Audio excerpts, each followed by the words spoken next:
Let's move forward and discuss some more questions on AP, GP and HP.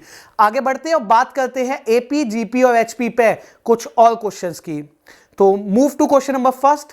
पहला question है 1, 4, 6, 5, 11 और 6, ये series है, इसके पहले 100 टर्म्स का सम क्या होगा? तो पहला क्वेश्चन है हमारा, फर्स्ट क्वेश्चन है 1, 4, 6, 5, 11 और 6, इसके जो पहले 100 टर्म्स का हमें सम निकाल के बताना है। तो अगर इस सीरीज में बात करें, क्या ये एपी है या जीपी, पहचानने के लिए अगर 1 से 4 को चेक करें तो 3 का डिफरेंस 3 बढ़ रहा है, देन 2 बढ़ रहा है, तो डिफरेंस तो कॉमन है नहीं, तो एपी बनी नहीं। क्या जीपी है, तो पहले 4 से मल्टीप्लाई हुई और फिर 4 से मल्टीप्लाई आगे नहीं हो रही है, तो ये जीपी भी नहीं है। अब और इसमें हमें देखिए 100 टर्म्स का सम करना है, 100 टर्म्स का। अगर इस सीरीज को हम थोड़ा सा और ध्यान से देखें, सबसे पहले 1 और 1 के बाद अगर 6 को और 6 के बाद 11, 1, 6, 11 and so up to, and इसी तरह से 4, 5 और 6 एंड सो अप टू। तो जो 1, 6 और जो 11 है, क्या ये एक एपी बनती है? तो देखिए 5 बढ़ा फिर 5, तो अगला टर्म भी 5 बढ़ जाएगा। सिमिलर 4 के बाद 5, 5 के बाद 6, ये भी। तो यहां 2 एपी सीरीज हुई। कुल 100 टर्म थे जिन्हें हमने 2 सीरीज में बांटा, तो 50 टर्म तो इसके पास आ गए और 50 ही टर्म इसके पास आ गए। 50-50 टर्म्स दोनों पे आ गए। और यहां पे n की वैल्यू देखिए, 50 represent the terms here, similar 50 represent terms here. n की वैल्यू 50 है, a यानी पहला टर्म है 4 और d यानी कॉमन डिफरेंस है 1। और उसी तरह से अगर हम इस सीरीज की बात करें, n की वैल्यू है 50, a है 1 और कॉमन डिफरेंस है 5। तो दोनों का सम निकाल के इस सीरीज के 50 और इस सीरीज के 50 टर्म्स का दोनों को जोड़ देते हैं। तो कैसे करेंगे सम?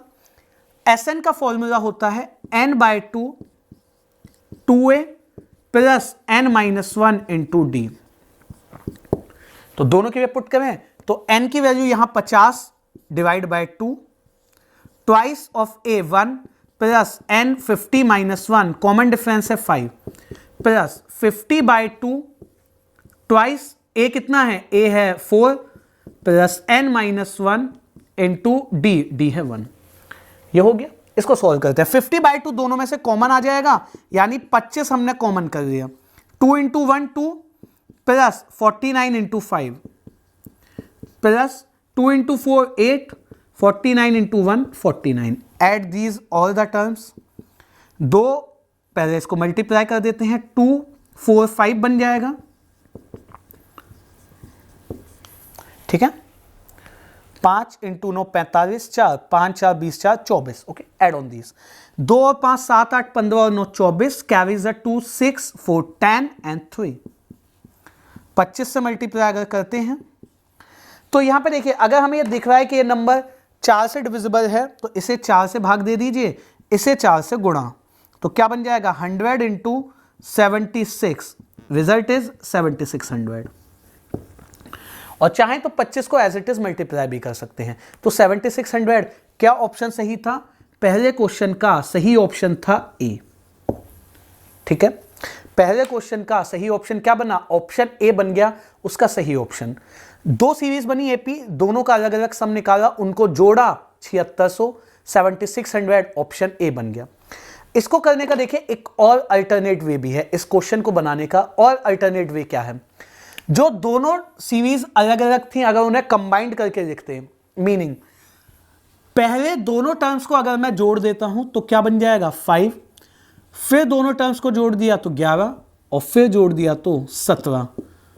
5 11 17, और अगर दो टर्म्स को जोड़ के एक बना दिया है, दैट मीन्स 100 टर्म्स को जोड़ के कितने टर्म रह जाएंगे? सिर्फ 50 टर्म्स। तब इस एपी का सम क्या होगा? तो 5a हो गया, यानी कि a की वैल्यू आ गई 5। देखिए यहां पे इसको सॉल्व कर देते हैं। ठीक है, a की वैल्यू आ गई 5, d आप देख पाएंगे 6 है, और n कितना है? n है 50। क्लियर? Solve this one.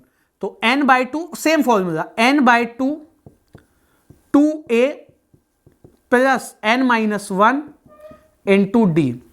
तो 25 ये बन गया 10 प्लस 49 इंटू 6 294, तो 25 into 304 collectively, and that would have been equals to 7600। तो अगर हमने दो अलग अलग एपी बनाई हैं तो उनके जो कंबाइंड टर्म्स को लेके भी अगर एक न्यू एपी फॉर्म करें तो वहां से भी ये क्वेश्चन बन जाएगा। So rather than this are easier one approach, ये अप्रोच आसानी से हम फॉर्म कर पाएंगे। ठीक है, इजियर अप्रोच है, इसको आसानी से हम बना पाएंगे, और यहां से भी जो आंसर रहेगा वो 7600 ही रहेगा। डन। तो पहले क्वेश्चन का जो सही जवाब है वो है ऑप्शन ए।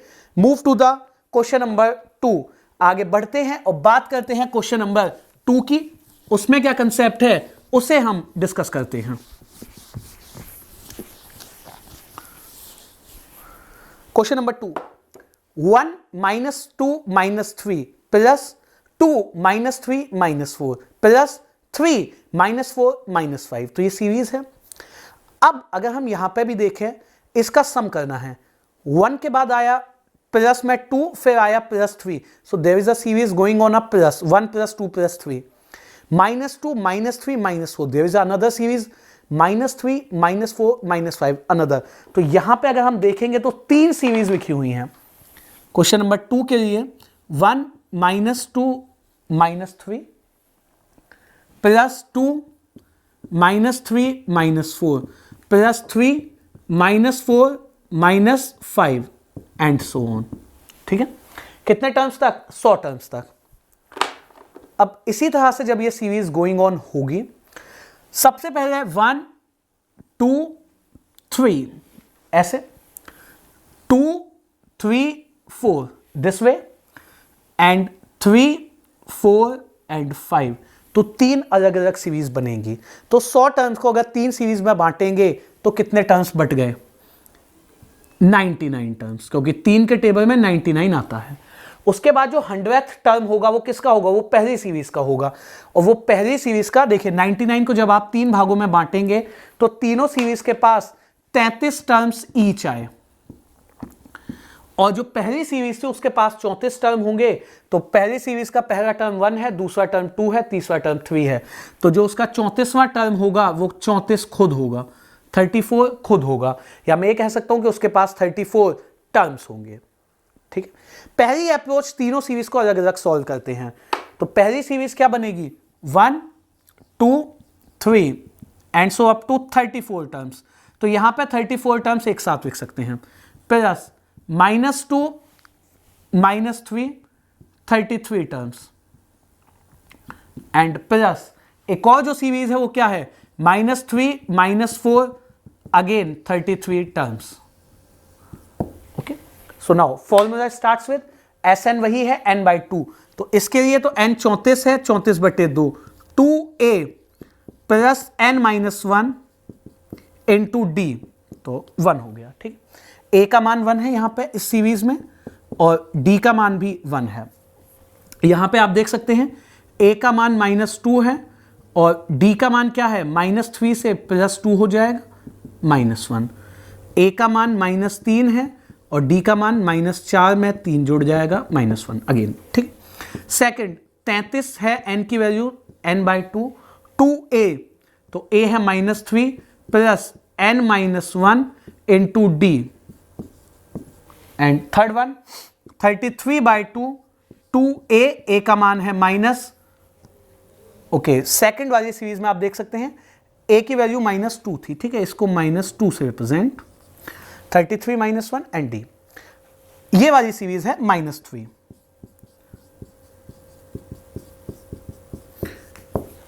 क्लियर? अब इसके बाद आप देख सकते हैं यहां 34 है, यहां 33 और यहां 33 टर्म सॉल्व करते हैं। 34/2 ही इसको लिख के चलते हैं, 2 प्लस 1 कम हो गया 33, 33/2 ही लिख देते हैं इसे, 2 - 2 -4 और -32, अगेन 33/2, और ये क्या बन जाएगा? -6 -32। Okay, solve this one. इसको यहां पे मैं 34 को सही से लिख देता हूं, 34/2। सबको सॉल्व करना स्टार्ट करते हैं। तो ये बन जाएगा, देखिए 17 इंटू 35, 33 और 2 35, 33/2 इसमें से कॉमन कर दें अगर, तो -36 -38, 17 इंटू 35 मल्टीप्लाई कर देते हैं, 17 इंटू 5 85, 51 और 8 59, 33/2 इंटू 38 और 6 44 और 74 74, and that would be equal to minus का है, ये 37 बन गया। तो 595 में से 33 गुणा 37 हमें घटाना है, 33 इंटू 37 हमें माइनस करना है। ओके, इसको आगे अप्रोच करें यहां से। 595 तो एज इट इज वहां माइनस हो जाएगा 33 इंटू 37। मीनिंग ऑफ दिस, 35 के स्क्वायर में से 4 घटा देते हैं। 35 माइनस 2 है, 35 प्लस 2 है। 35 के स्क्वायर से 4 घटाएंगे यानी 1221 इसका रिजल्ट आ जाएगा। तो आंसर नेगेटिव होना कंफर्म। 11 में से 5 गया 6, 11 में से 9 गया 2, ठीक है, और 11 में से 5 गया 6, -626, that would be equals to option B.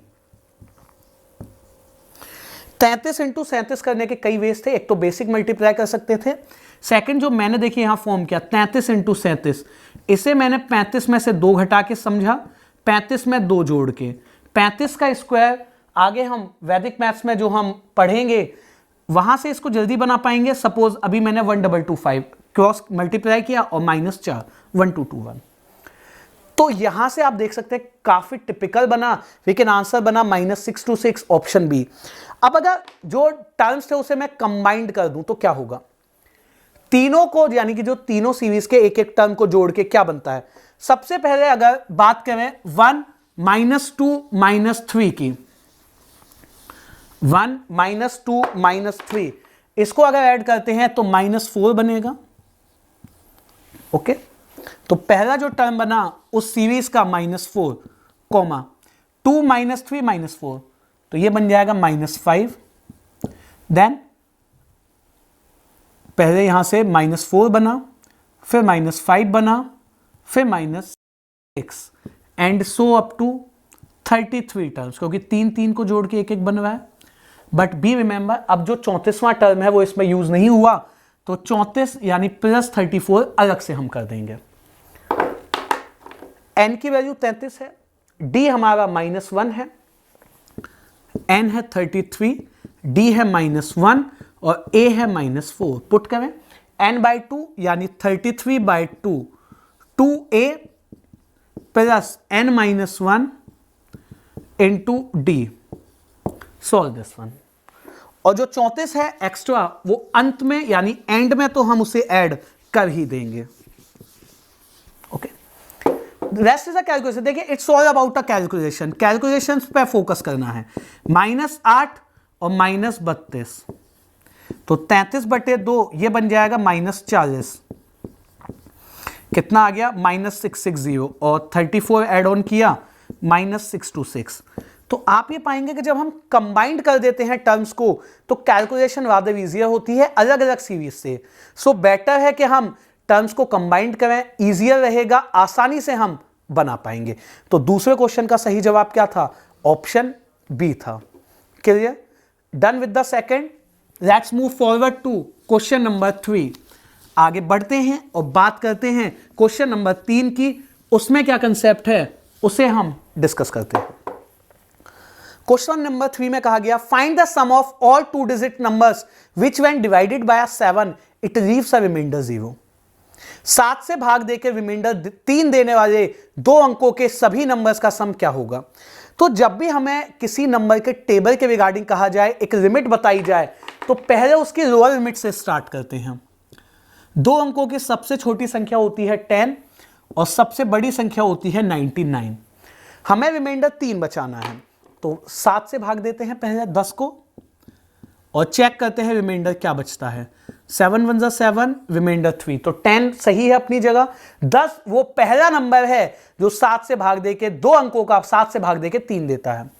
99 को 7 1 जा 7 एंड 2 9, 7 4 जा 28, कितना दे रहा है रिमाइंडर 1।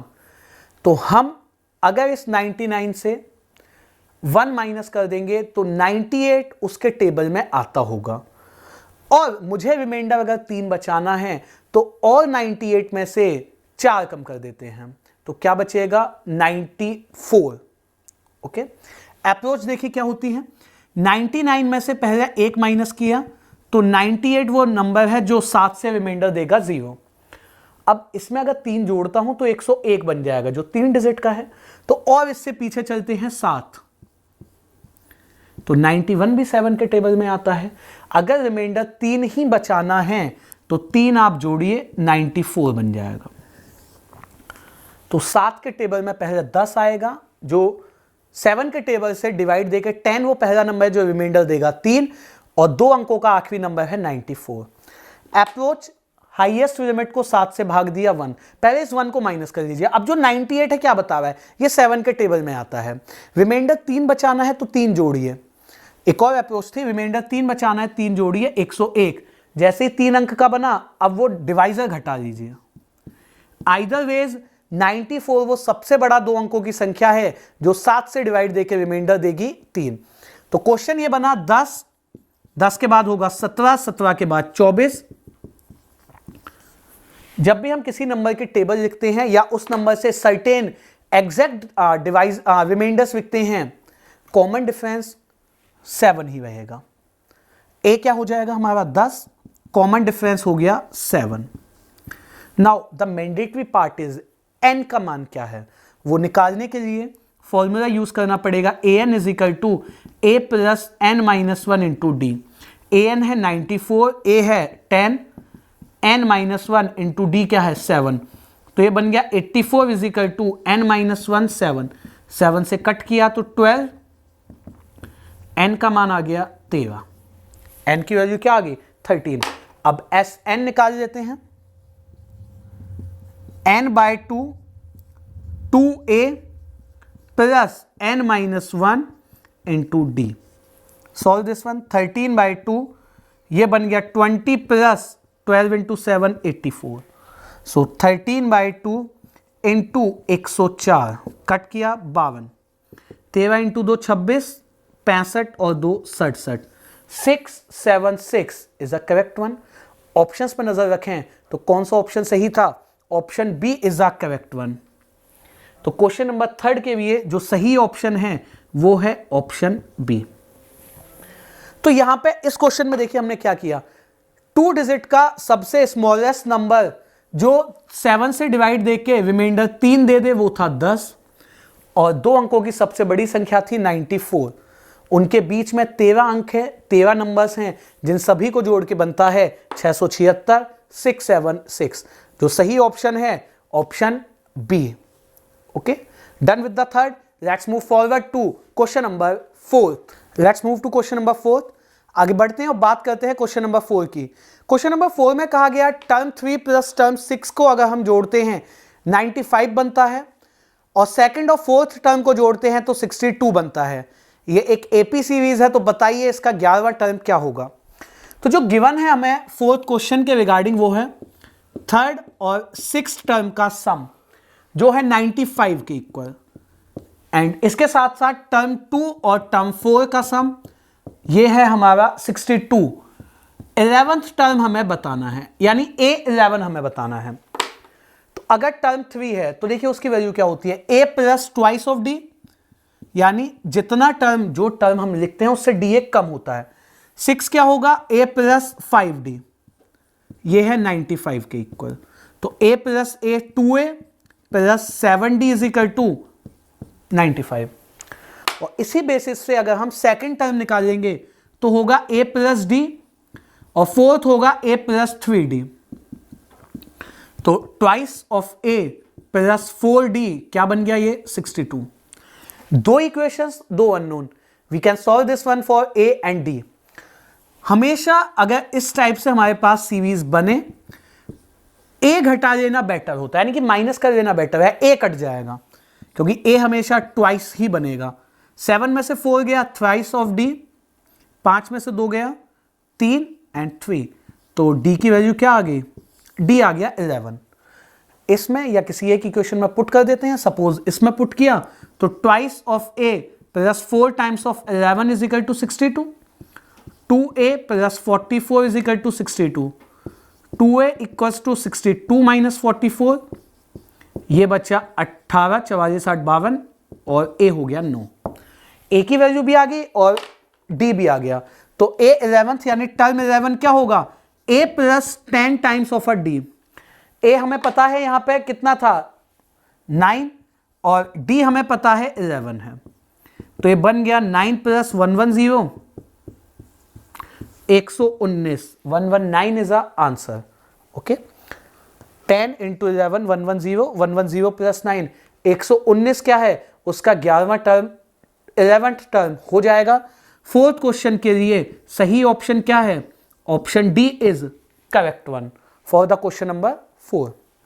ओके, यहां पे हमें देखिए दो टर्म का सम गिवन था और ऐसी दो इक्वेशंस थी, दो इक्वेशंस दो अननोन, ना तो ए पता था ना ही डी, दोनों कैलकुलेट किए, उसके बाद टर्म 11 में पुट किया जिसका मान होगा क्या, a plus 10 times of D. a आया था 9 और d आया था हमारा कितना 11, उसे जब हमने सम किया 119 बना, जो किस ऑप्शन में सही था, ऑप्शन डी में सही था। Done with the fourth, let's move forward to question number 5। आगे बढ़ते हैं और बात करते हैं क्वेश्चन नंबर 5 की।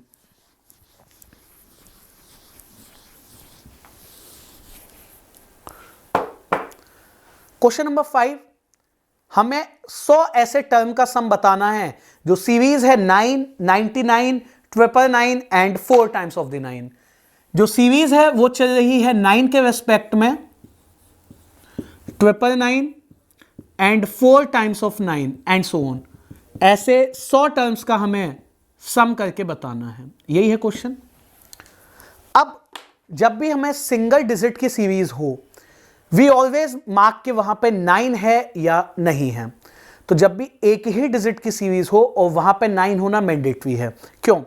आप देखिए अगर इस दोनों के बीच में डिफरेंस करेंगे तो आएगा 90, 900, एपी नहीं है, हमें लगता है जीपी है। 11 से मल्टीप्लाई करिए ये बनेगा, लेकिन 11 से मल्टीप्लाई करके फिर आगे वो सीरीज बनना बंद हो जाएगी, ना वो एपी होती है ना ही जीपी, उसे उसके नियरेस्ट बेस के पास ले जाते हैं। कैसे? 9 है तो इसे लिख सकते हैं 10 माइनस 1, 99 को 100 माइनस 1, 999 को 1000 माइनस 1 और 4 टाइम्स 9 को 10,000 माइनस 1 एंड सो ऑन। इस तरह से हमने बढ़ा दिया। 100 टर्म्स तक जाना था, एक टर्म को मैंने दो भागों में बांट दिया। अब 10 प्लस 100 प्लस 1000 प्लस 10,000, ऐसे 100 टर्म्स लिखे जाएंगे और उनमें फिर ऐड होगा -1, देन -1, -1, -1 और उस ऐसे भी 100 टर्म्स ही होंगे। पहली जो सीरीज लिखी हुई है 10, 100, 1000, 10,000, तो आप देख सकते हैं आर की वैल्यू 100/10 10 कांस्टेंट है, तो ये एक जीपी है। और जो दूसरी सीरीज यहां पे लिखी हुई है -1, -1, -1 100 टाइम्स, एक एपी है, जिसके सारे टर्म्स कॉमन है, सारे टर्म्स सेम है। अब जब इसे हम सॉल्व करेंगे, एस एन का formula when R is greater than 1, तो फॉर्मूला होता है एस एन का ए आर की पावर n-1 अपॉन r-1। इसमें पुट करें, a की वैल्यू थी 10, r की वैल्यू भी 10 है, n की वैल्यू है 100 -1 और 10 -1 इस सीरीज का सम। -1 -1 को जब आप 100 टाइम्स जोड़ेंगे तो बन जाएगा -100 -100। ठीक है, अब इसका एलसीएम कर देते हैं, तो एलसीएम हो जाएगा 9। 10 को अगर इसमें मल्टीप्लाई कर देते हैं तो क्या बन जाएगा, देखिए 10 की पावर 100 था, 10 की power 101 -10 -900, so that would be equals to 10 raised to the power 101 -910 upon 10, that would be upon 9, not 10, completely divided by 9। किस ऑप्शन से मैच किया? ऑप्शन ए से मैच कर गया। तो सही जवाब क्या है हमारा इस क्वेश्चन के लिए, यानी 5th क्वेश्चन के लिए? The correct option is option A. यहां के बाद जब सिंप्लीफाई हुआ, एलसीएम 9 आया तो ये 900 और ये -10 इसमें जुड़ गया तो -910, 10 की पावर 101 -910 अपॉन 9। ऑप्शन ए उसका सही जवाब था। ठीक है, एपी बनी, एक जीपी बनी। Let's move to question number 6। आगे बढ़ते हैं और बात करते हैं क्वेश्चन नंबर 6 की। उसमें क्या कंसेप्ट है उसे हम डिस्कस करते हैं। Question number 6, 5 + 55 + 555 and so up to 100 terms. तो सेम कुछ सिमेट्री है क्वेश्चन नंबर 5 की तरह। 5, 55, 555, 100 टर्म्स। तो मैंने आपसे कहा कि सिमेट्री यानी सीरीज होनी चाहिए 9 की। अगर सीरीज 9 के अलावा कोई और डिजिट को रिपीट कर रही है, उसमें से जो डिजिट रिपीट है उसे कॉमन करिए। 5 को कॉमन करते ही क्या बनेगा? 1, 11, 111 and so up to 100 terms. पिछले क्वेश्चन में 9 था, अब मुझे यहां भी 9 बनाना है तो 9 से करेंगे मल्टीप्लाई और 9 से ही करेंगे divide. So multiply by 9 and divide by 9। तो मल्टीप्लाई वाला 9 तो अंदर चला गया, क्या बना? 9, 99, 999 and so up to 100 terms. तो क्या मैं कह सकता हूं ये क्वेश्चन 5th है, जो क्वेश्चन 5th का आंसर था वो एज इट इज बन जाएगा और उसके आगे 5/9 रहेगा। तो अगर आप उस हिसाब से देखें तो ऑप्शन बी सही है। एक बार फिर से देखिए, सॉल्व कर देते हैं। 5/9 तो एज इट इज आगे चलता रहेगा, ये बनेगा 10 - 1, 100 - 1, 1000 - 1। 10 + 100 + 1000 एक साथ हो गए 100 टर्म्स तक। और -1 को अगर 100 बार जोड़ेंगे भी तो -100 ही बन जाएगा। एपी बन रही है, उसे लेफ्ट आउट एक तरफ कर दिया। चलिए, इसका सम क्या होगा? ए r की पावर r 10, r की पावर n यानी 100 -1 upon r -1 that completely in a bracket outer which 5/9 is there -100। 5/9, 10 को इसमें मल्टीप्लाई करिए, 10 की power 101 -10 upon 9। Okay, take the LCM. LCM करेंगे तो क्या बन जाएगा? 5/9 और 9 इज देयर, 10 की पावर 101 -10 -900 और कम्युलेटिव उसको आप समअप करिए। 5/9 बाहर, 10 की पावर 101 -910 हम उसे लिख पाएंगे। ठीक है, 5/9, 10 की पावर 101 -910 डिवाइडेड बाय 9। और कौन सा ऑप्शन सही था? Option B is correct one for question number 6। तो क्वेश्चन 5 का ही कुछ रिपीटेशन था और सही जवाब ऑप्शन बी बना। ठीक है, option B is a correct one. आपको जो डिजिट रिपीटेटिव मिली वो बाहर, 9 से मल्टीप्लाई, 9 से डिवाइड, और 9 वाले का आंसर हमने निकालना 5th में भी सीखा एक बार फिर, तो वही सीरीज का आंसर दोबारा आएगा, उसको सिर्फ 5/9 से मल्टीप्लाई करना था, वो बन जाएगा। So done with 7th, let's move forward to question number, done with 6, let's move forward to question number 7।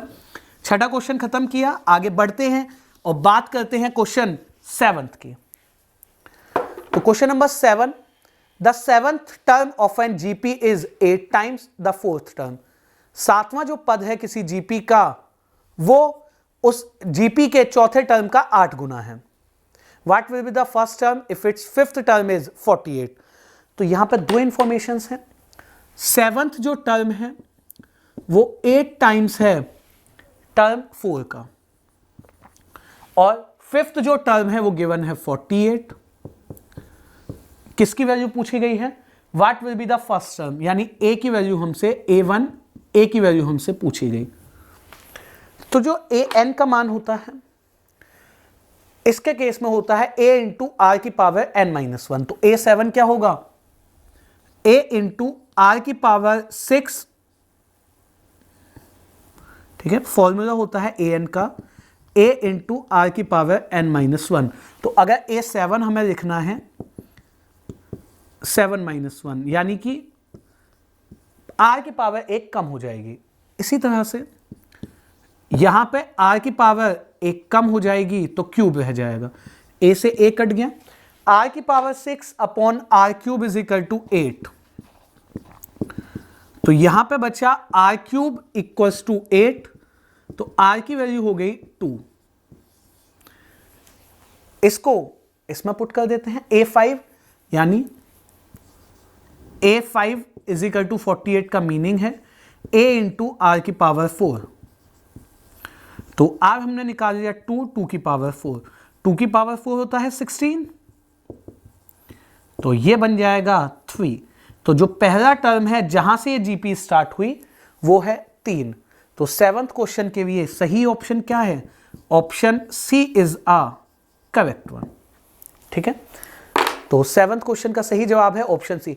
हमें 7th और 4th टर्म में रिलेशन गिवन था, वहां से हमने डाउट किया तो 2 आया। 5th हमें टर्म बताया था 48, उसमें पुट किया तो a का मान आ गया 3, वही हमसे पूछा गया था। तो 7वें क्वेश्चन का 7th क्वेश्चन का सही जवाब बना option C which is equals to 3। Done. Let's move forward to question number 8। आगे बढ़ते हैं और बात करते हैं क्वेश्चन नंबर 8 की। Question number 8, the side of a square is 32 centimetre. Infinite number of squares are made by joining midpoints of each side of a square. Then calculate the total area of infinite number of squares.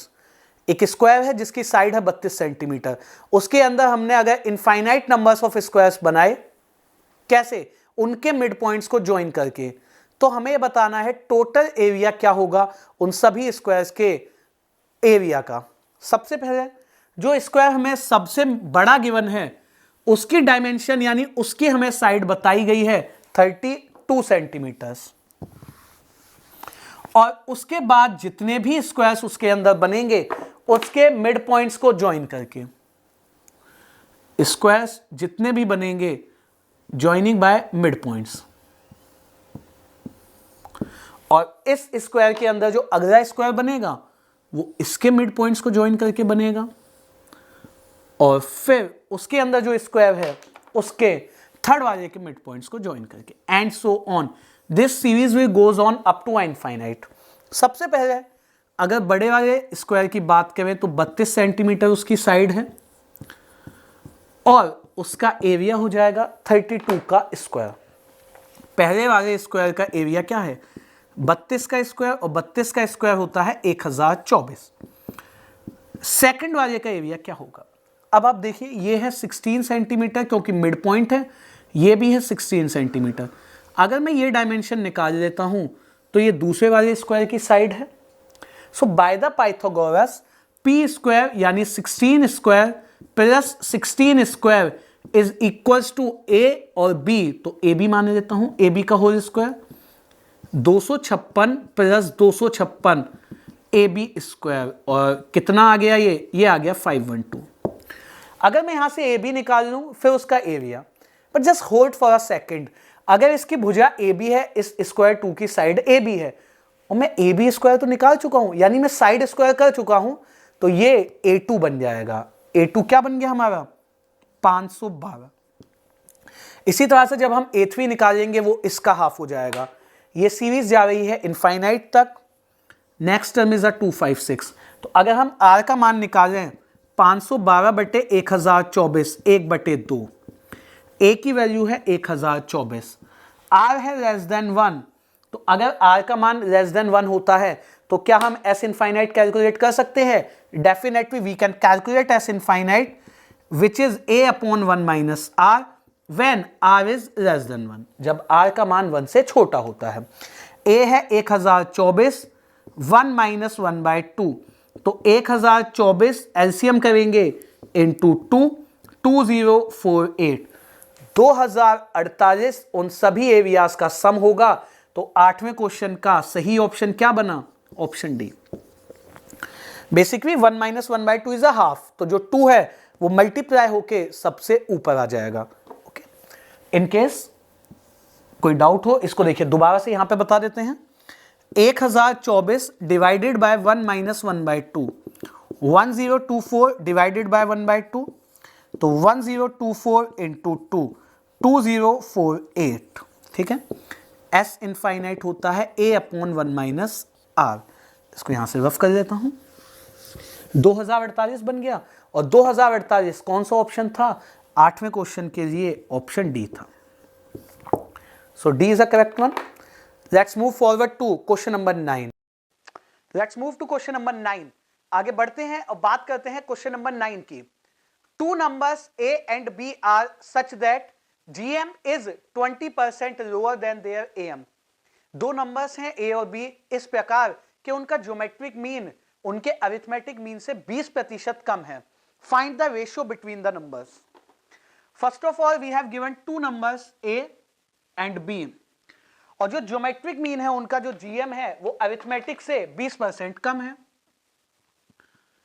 20% less than AM। What is the meaning of 20% less? तो देखिए 20% less का मतलब ये है, अगर ये 100% है उसमें से 20% कम तो 80%, तो GM अरिथमेटिक का 80% है। ज्योमेट्रिक मीन देखिए इनका क्या होगा, रूट अंडर AB। 80% मीन्स 80/100, और अरिथमेटिक मीन क्या होगा, A + B/2। So under root AB 80% को सॉल्व करेंगे तो 4/5, that will becomes 2/5 A + B। On squaring both side it will become 2 AB 4/25 A + B का होल स्क्वायर। क्रॉस मल्टीप्लाई कर दें तो 25 AB 4 whole square open 4A square plus 4B² plus 8 times of AB। 2AB तो इसके whole square से बनेगा, उसको 4 से गुणा कर दिया। अब बोथ साइड यानी लेफ्ट और राइट साइड AB से डिवाइड दे देते हैं। AB कैंसिल आउट, क्या बच गया यहाँ पे बच जाएगा 25 is equals to 4A² AB plus 4B² AB plus 8AB/AB। तो अगेन AB से AB कट गया, जहां पे A से A कट गया, B से B कट गया। सो जो इक्वेशन हमें मिली that is kind of an quadratic equation. 4A/B plus 4B/A plus 8 equals to 25। तो 8 को उस तरफ ले जाएं तो 4A/B plus 4B/A is equals to 17। And now अगर हम यहां से देखें तो एक इक्वेशन हमारे पास बनी। अननोन कितने हैं? अननोन यहां पे 2 हैं, लेकिन ना तो हमसे देखिए A पूछा है ना B, हमसे पूछा A/B ही है। So let's suppose A/B equals to x। A/B का मान क्या मान लेते हैं? x मान लेते हैं। सो ये इक्वेशन बन जाएगी 4x plus 4/x is equals to 17। Taking LCM 4x² plus 4 is equal to 17, cross multiply, ठीक है। तो यहां पे देखिए क्रॉस मल्टीप्लाई करते हैं तो क्या बन जाएगा, ये 4x² minus 17x plus 4 is equal to 0। Now there is a quadratic. Quadratic solve करते हैं तो a की मल्टीप्लाई c से, 4 × 4 बन गया 16। 16 के ऐसे फैक्टर्स जिनको जोड़ के बन जाए 17। So that would be equals to 4x² minus 16x minus x plus 4, यानी 16 के ऐसे फैक्टर्स जिनको ऐड करके 17 बनेगा। इस 4 की गुणा इस 4 से होगी तो बना 16। ऐसे फैक्टर्स जिनको जोड़ के 17 बन जाए तो 1 और 16 खुद हो गए। चलिए इसको फर्दर सॉल्व करें। 4x कॉमन किया, x minus 4 minus 1 common, x minus 4। तो जब 4x माइनस 1 एक फैक्टर है और x माइनस 4 एक दूसरा फैक्टर, तो यहां से x का मान आ गया 1/4 और यहां से 4/1। x की दो वैल्यू बनी 1/4 और 4/1। ऐसा तो कहीं नहीं कहा था कि दो नंबर्स A/B या B/A, तो या तो उनका अनुपात या तो उनका रेशियो देखे क्या होगा, x की वैल्यू 1/4 है या 4/1 है। इन दोनों में से कोई भी पॉसिबल हो सकता है। तो ऑप्शंस पे अगर नजर रखें तो 9th के ऑप्शन ए में आपको दिख जाएगा 4/1। सो that would be the correct answer. Okay, इसको देखिए फिर से एक बार क्विक रिव्यू करते हैं। जो नंबर ए और बी के लिए ज्योमेट्रिक मीन AM से 20% कम था, यानी अरिथमेटिक मीन जितना भी होगा उसका 80% है ज्योमेट्रिक, तो ये अंडर रूट में गया। अंडर रूट ए बी के लिए सॉल्व करना मुश्किल था, इसमें स्क्वायरिंग बोथ साइड किया गया था यहां पे। तो स्क्वायरिंग बोथ साइड करने के बाद ए बी बना, ये 4 बना, 25 ए प्लस बी का होल स्क्वायर, जिसको अगर आप चाहें तो देखिए ए प्लस बी के होल स्क्वायर को यहां पे ओपन करके भी लिख सकते थे, A square plus B square plus 2ab, और फिर 4 के गुणा कर दी, 25 से इधर multiply. Solve this one, a upon B, यहां पे इक्वेशन जो थी a अपॉन बी हमें निकालना था या b अपॉन ए, उसे x मान के क्वाड्रेटिक बनाई, जिसके आंसर आए या तो 1:4 या 4:1। सही ऑप्शन 4:1 हा, option A. So done with the 9th, let's move forward to question number 10th। आगे बढ़ते हैं और बात करते हैं क्वेश्चन नंबर 10 की। उसमें क्या कंसेप्ट है उसे हम डिस्कस करते हैं। क्वेश्चन नंबर 10 में कहा गया factorial 8 minus factorial 7 minus factorial 6 इनमें से किसके इक्वल हो सकता है या किसके इक्विवेलेंट है। तो आप देख सकते हैं सबसे जो कम फैक्टोरियल है वो किसके पास है, 6 के पास। अगर इसको 6 फैक्टोरियल के फॉर्म में लिखना हो तो 8 into 7 into 6 factorial, 7 into 6 factorial minus 6 factorial. अब इन तीनों टर्म्स में से क्या कॉमन आ जाएगा, 6 फैक्टोरियल कॉमन आ गया, क्या बचा 8 इंटू 7 माइनस 7 माइनस 1, तो 8 इंटू 7 ये बचा 56 माइनस 7 माइनस 1, तो 48 इंटू 6 फैक्टोरियल। 48 को अगर दो टर्म्स में ब्रेक करें तो क्या बनेगा, 6 इंटू 8 इंटू 6 फैक्टोरियल। किस ऑप्शन से मैच करता है, तो आप देखेंगे ऑप्शन ए से मैच कर पाता है।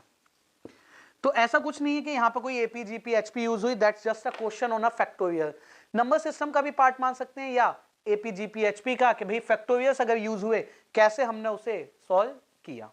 ठीक है, done with 10th, option A is correct one. Let's move forward to question number 11। आगे बढ़ते हैं और बात करते हैं क्वेश्चन नंबर 11 की। क्वेश्चन 11 में एक सीरीज लिखी हुई है, कई सारे टर्म्स हैं उसमें। तो 1 प्लस 3 प्लस 1, इसके आगे जो टर्म है 3 प्लस 1, एंड आफ्टर दैट इसी में ही 3 स्क्वायर प्लस 1 और 3 की पावर 4 प्लस 1 एंड 3 की पावर 8 प्लस 1, 3 की पावर 16 प्लस 1 और 3 की पावर 32 प्लस 1। तो ये हैं वो टर्म्स, इनका इक्विवेलेंट हमसे पूछा गया है। अब आप देखेंगे तो पावर्स नीचे 3 की पावर्स काफी बढ़ रही हैं, 64 आपको 4 ऑप्शंस में दिखेगा, एक ऑप्शन है नन ऑफ दीज। इसको अगर हम सॉल्व करने जाएं तो आप देखिए सारे टर्म्स प्लस के हैं। अगर मैं यहां पे 2 इसको बना भी दूं, इसको 10, इसको 82, स्टिल फिर पावर्स बढ़ जाएंगी। सभी के सभी किसी ना किसी के स्क्वायर प्लस समथिंग दिख रहे हैं। तो इसमें अगर मैं अप्रोच करता हूं कि यहां पे 3 माइनस 1 से मल्टीप्लाई और 3 माइनस 1 से डिवाइड, क्या होगा इसके बाद, जो ये पहले दो टर्म हमें दिखेंगे क्या फॉर्म करते हैं, a minus B A plus B. तो 1 प्लस 3 माइनस 1 ये तो 2 हो गया, a minus B A plus B क्या बन जाएगा, a square minus B square. b मतलब 1 का स्क्वायर तो 1 ही रहा, 3 स्क्वायर प्लस 1, 3 की पावर 4 प्लस 1, 3 की पावर 8 प्लस 1, 3 की पावर 16 प्लस 1, 3 की पावर 32 प्लस 1। अब देखिए a की वैल्यू होगी 3 का स्क्वायर, b हो गया 1, a minus B A plus B. तो फिर से जब ये कलेक्टिवली फॉर्म होंगे तो क्या बन जाएगा, 3 का स्क्वायर और माइनस बी। ठीक है, a स्क्वायर यानी a है 3 स्क्वायर, उसका होल स्क्वायर 3 की पावर 4 माइनस बी स्क्वायर, तो 3 की power 4 minus 1। So like this, ये ओपन हुआ 2 कांस्टेंट। अब अगर आप सिमेट्री ढूंढेंगे तो अगला टर्म फिर a square minus B square, फिर a square minus B square, यानी जब ये दोनों मल्टीप्लाई होंगे 3 की पावर 8 माइनस 1, फिर 3 की पावर 8 से जब ये मल्टीप्लाई 3 की पावर 16 माइनस 1, 3 की पावर 32 माइनस 1 और 3 की पावर 64 माइनस 1। तो ये जो चेन फिनिश अप होगी ये इस स्टेप पे जाके फिनिश हो जाएगी। ओके, अब क्या अभी भी सॉल्व हुआ, नहीं। Now take the LCM, 2 plus 3 की पावर 64 माइनस 1, तो that would be equal to 3 की पावर 64 प्लस 1 बाय 2। और किस ऑप्शन से मैच किया इसने, 11th question match with the option B. सही जवाब बना 3 की पावर 64 प्लस 1/2। ये जो प्लस 1 है ये बेस में है, नॉट इन पावर्स। तो यहां पे फॉर्मूला क्या यूज हुआ, a minus B, a plus B का product a square minus B square. तो 3 प्लस 1 था, जैसे ही 3 माइनस 1 से multiply divide, a square minus B square successively रखता जाएगा अंत तक, जब तक 3 की पावर 64 माइनस 1 ना बन जाए। और उसके बाद आंसर बना 3 की पावर 64 प्लस 1/2, जो कि सही ऑप्शन है, option B. So done with the 11th। Let's move forward to question number 12। आगे बढ़ते हैं और बात करते हैं क्वेश्चन नंबर 12 की। क्वेश्चन नंबर 12 में कहा गया terms A1B are in AP।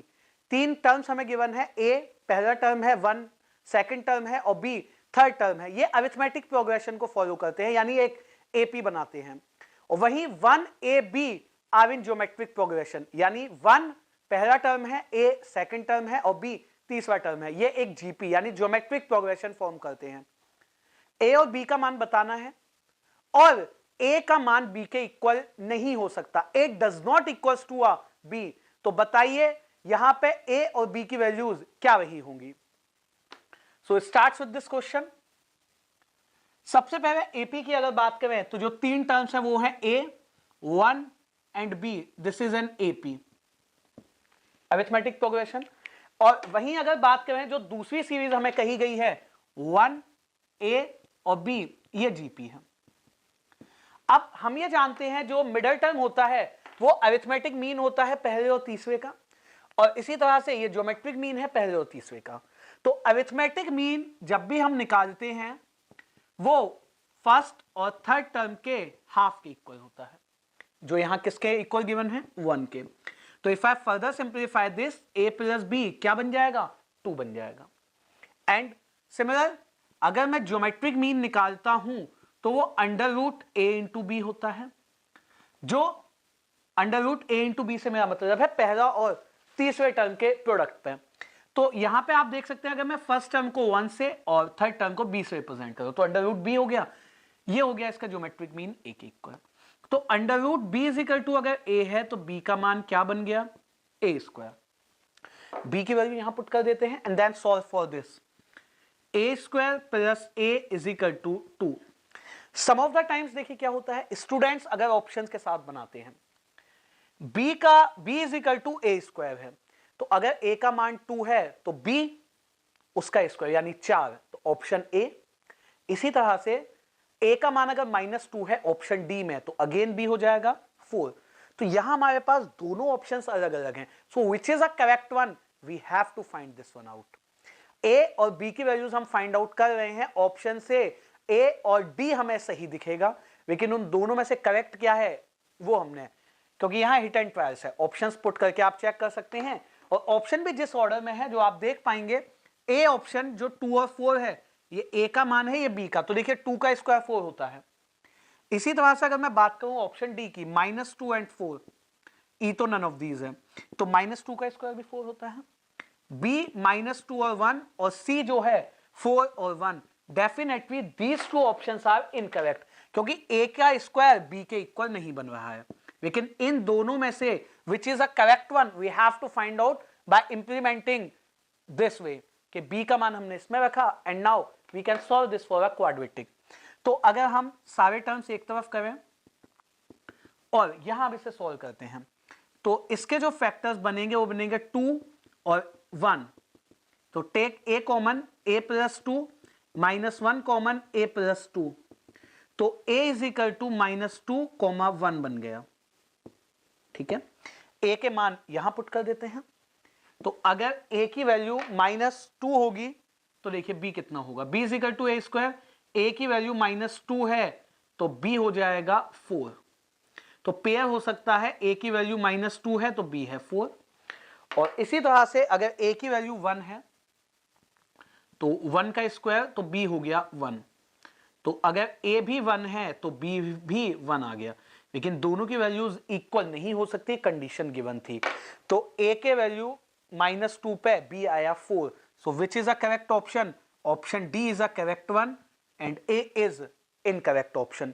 तो यहां से दो ऑप्शंस लग रहे थे सही, और यहां पे भी दो ऑप्शंस बन रहे थे, लेकिन एक ऑप्शन एलिमिनेट हुआ क्योंकि ए और बी का मान क्या नहीं हो सकता, ए और बी का मान इक्वल नहीं हो सकता।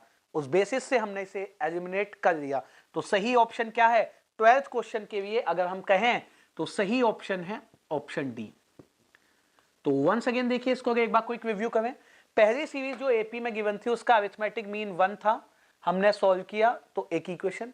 दूसरी ज्योमेट्रिक मीन से सेकंड इक्वेशन, सेकंड इक्वेशन से बी का मान इसमें पुट किया and then solve for the A and B. तो ए और बी के दो पेयर बन सकते थे, एक -2,4 एक 1,1, क्योंकि ए का मान बी के इक्वल नहीं हो सकता इसलिए एक ही पेयर फॉर्म हुआ -2,4 जो किस ऑप्शन में, ऑप्शन डी में सही था। तो हिट एंड ट्रायल से हम यहां दो ऑप्शंस में फंस जाएंगे, हमें वो पता होना चाहिए। ठीक है, तो इसका सही answer option D. Let's move forward to question number 13। आगे बढ़ते हैं और बात करते हैं क्वेश्चन नंबर 13 की। उसमें क्या कंसेप्ट है उसे हम डिस्कस करते हैं। Question number 13, A B C D are in HP, find A B plus B C plus C D. A B C D जो है एक एचपी सीरीज है, हार्मोनिक प्रोग्रेशन है, तो बताइए A B plus B C plus C D का मान क्या होगा। तो सबसे पहले लिख लेते हैं इसे, जो चार टर्म्स हमें कहे गए। क्वेश्चन नंबर 13 ये एचपी है। तो देखिए अगर मैं पहले तीन टर्म की बात करता हूं, फर्स्ट थ्री टर्म, तो ये हार्मोनिक मीन हो गया बी, किसके इक्वल होगा, twice of A C upon A plus C, यानी कि जो पहला और तीसरा टर्म होता है उसके मल्टीप्लायर का दुगना और डिवीजन में उन्हीं का सम।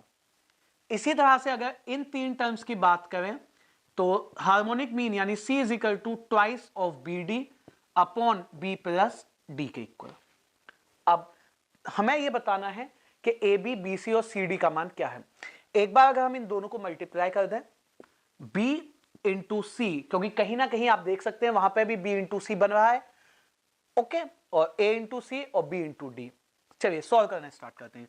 तो मैंने दोनों इक्वेशंस को मल्टीप्लाई किया तो बन जाएगा 2ac into 2bd upon A plus C into B plus D. Solve करना स्टार्ट करें। बी और सी की वैल्यूज यहां से कट गई, क्या बचेगा, 1 is equal to twice A into twice D upon A की गुणा बी से की तो ए बी, ए की गुणा डी से की तो ए डी, सी की गुणा बी से हुई तो B C and similar C D. ये बन गए equal A B plus A D plus B C plus C D is 4 times of A D. A D को यहां ले जाए राइट साइड में, तो A B plus B C plus C D is equal to 4 A D में से एक A D minus कर दीजिए, 3 टाइम्स ऑफ ए डी बन गया, A B plus B C plus C D. तो ये मान किसके इक्वल आ गया, 3 ए डी के। ऑप्शंस अगर हम गो थ्रू करते हैं, 3 टाइम्स ऑफ ए डी, अगर हम ऑप्शन से जाएं तो सही ऑप्शन क्या था, 13th क्वेश्चन का सही ऑप्शन है option D. Okay, 3 A D वहां पे बन जाएगा। तो आप देख सकते हैं ए बी बी सी और सी डी बन गया, ए बी बी सी और सी डी, और ये सब किसके इक्वल बना, 3 times of A into D. So that's a correct one for question number 13। Let's move to question number 14। Question number 14 पे आगे बढ़ते हैं। ABC are in harmonic progression. Find B plus A upon B minus A plus B plus C upon B minus C. A, B, C एक HP है, एक harmonic progression है, और इसमें हमें बताना है B plus A upon B minus A and B plus C upon B minus C, इन दोनों का सम क्या होगा। तो देखिए अगर तीन टर्म है हार्मोनिक सीरीज में तो बेस्ट वे है 2, 3, 6 की HP आप मान लीजिए, A, B, C को पुट कर दें इसमें values. Value assumption is the best way. 3 plus 2 upon 3 minus 2 and 3 plus 6 upon 3 minus 6. Solve this one. 5 upon 1 plus 9 upon minus 3. तो 3 से 3 कट गया, 5 minus 3 and that will be equals to 2. किसके equal हो जाएगा, 2 के।